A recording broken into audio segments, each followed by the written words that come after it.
ذرا جوتے پالش کرنا اور کشمیر کا سودا کرنا یہ کچھ ایسی باتیں ہیں جو ہماری سیاست کا حصہ بن گئی. ہر ایک دوسرے کو یہی بات کہتا ہے. میرا خیال ہے زیادہ تر لوگ راستہ بھی ادھر سے ہی دیکھتے ہیں کہ حکومت کو جس میں آنے کی خواہش ہوتی ہے کہ شاید کسی کو پلیٹ میں رکھ کے اقتدار مل جائے. کب ہم آگے بڑھیں گے؟ تھینک یو ملک صاحب، thank you for inviting me.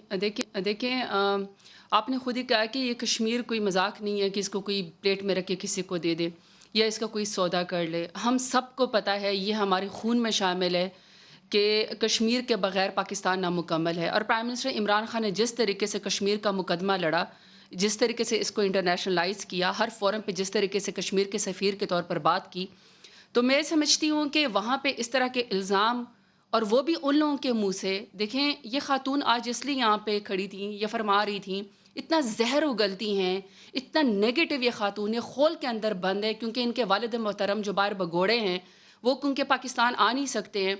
وہ کل کیس لگا چونکہ ہوا ہے ان کا. جی کل میں ان کے کیس کے اوپر بھی آتی ہوں. تو یہ اس لیے اتنا زہر اگل رہی ہیں کہ اب یہ کشمیر کا الیکشن آنے والا ہے. میں یقین کریں ملک صاحب، یہ خاتون جس طرح انہوں نے گلگت بلتستان میں رنگ برنگی ٹوپیاں پہن کے جس طریقے سے جلسے کیے، اور جلسے بھی وہاں پہ کیے جہاں پہ ان کے کینڈیڈیٹ بھی نہیں تھے، اور وہاں پہ انہوں نے کہا کہ جی ایک ووٹ ایک آواز مریم نواز، مریم نواز، اور ان کے ایک کینڈیڈیٹ کو ایک ووٹ ملا اور وہ روتا ہوا پیٹ رہا تھا. ان کو وہاں سے بری طریقے سے شکست ہوئی. پھر اس کے بعد لاہور کی سڑکوں پہ ان کو شکست ہوئی. انہوں نے اپنے جلسوں کے اندر کہا کہ جو پی ایم ایل این کا ایم پی اے یا ان کے لیڈران، بائی الیکشن تو سارے آپ ہارے ہیں. وہ بھی میں بتاتی ہوں، حلقوں سے اگر لوگ نہ نکل آئے تو ان کا جلاؤ اور گھراؤ کرو.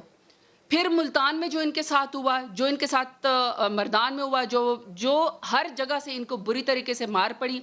پھر اس کے بعد جو سینٹ کے الیکشن میں ان کے ساتھ ہوا، وہ کہتے ہیں نا پرائی شادی میں عبداللہ دیوانہ، پرائی شادی میں عبداللی دیوانی. یہ خاتون اس قدر ناچ رہی تھی، اس قدر خوش ہو رہی تھی پی ایم ایل این کی ہار کے اوپر، کیونکہ انہوں نے یوسف رضا گیلانی کی تجویز کنندہ، تصدیق کنندہ ان کے ایکس پرائم منسٹر تھے، اور احسن اقبال صاحب تھے، شیخ خاقان عباسی صاحب تھے. پھر انہوں نے ان کو ایک سیٹ بھی نہیں ملی، نہ سندھ سے ملی، نہ کے پی سے ملی، نہ ان کو بلوچستان سے ملی، نہ ان کو اسلام آباد سے ملی.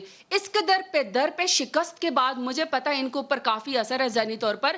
لیکن بات یہ ہے کہ اگر آپ اس طرح ملک کو گمراہ کرتے، لوگوں کو گمراہ کرتے، ان کو تو آج یہ جواب دینا چاہیے تھا کہ جب سجن جدال جو ہے وہ اس میں آئے تھے، مریم آئے تھے. دوسرا، جب انہیں کی میرے خیال میں بیٹی کی شادی تھی، جب فورن ڈیسک کو نہیں پتا تھا، جب انٹیریئر منسٹری کو نہیں پتا تھا، چودھری نثار کو نہیں پتا تھا کہ بغیر ویزے کے مودی کس طریقے سے یہاں پہ ان کی بیٹی کی شادی میں تشریف لے آیا. وہ کشمیر کا سودا نہیں تھا. پگڑیاں تو آپ نے کی، جو وہ آپ کے ڈیمو کے اوپر جو ہے جو وہاں پہ بند باندھ رہے تھے، تو آم کی پیٹیاں اور ساڑیاں تو آپ بھجواتی تھی. تو آپ اس طریقے سے باتیں کر کے، نیگیٹیوٹی پھیلا کے، زہر اگل کر کے یہ کشمیر کا الیکشن بھی ہارنے والے ہیں. ان کو ابھی سے خوف ہے، طاہر ان صاحب کو سے پتا پوچھیں. ہے کہ کشمیر کا الیکشن ہم نے جیت جانا ہے. اور دوسرا دیکھیں، کہہ رہی ہے پارلیمنٹ میں لے کر آؤ. ایک پارلیمنٹ میں جو خاتون کونسلر کا الیکشن نہیں لڑی، جس خاتون نے آج تک الیکشن نہیں لڑا، جس کے پورٹ فولیو پہ سوائے پاناما کے کرپشن کے کیسز کے ہے ہی کچھ نہیں، وہ لوگوں کو پارلیمنٹ کا دروازہ بتاتی ہیں. بھائی پارلیمنٹ میں تو پہلے بات ہونی الیکشن چاہیے تو اس جیت پہ. کے آ جاؤ.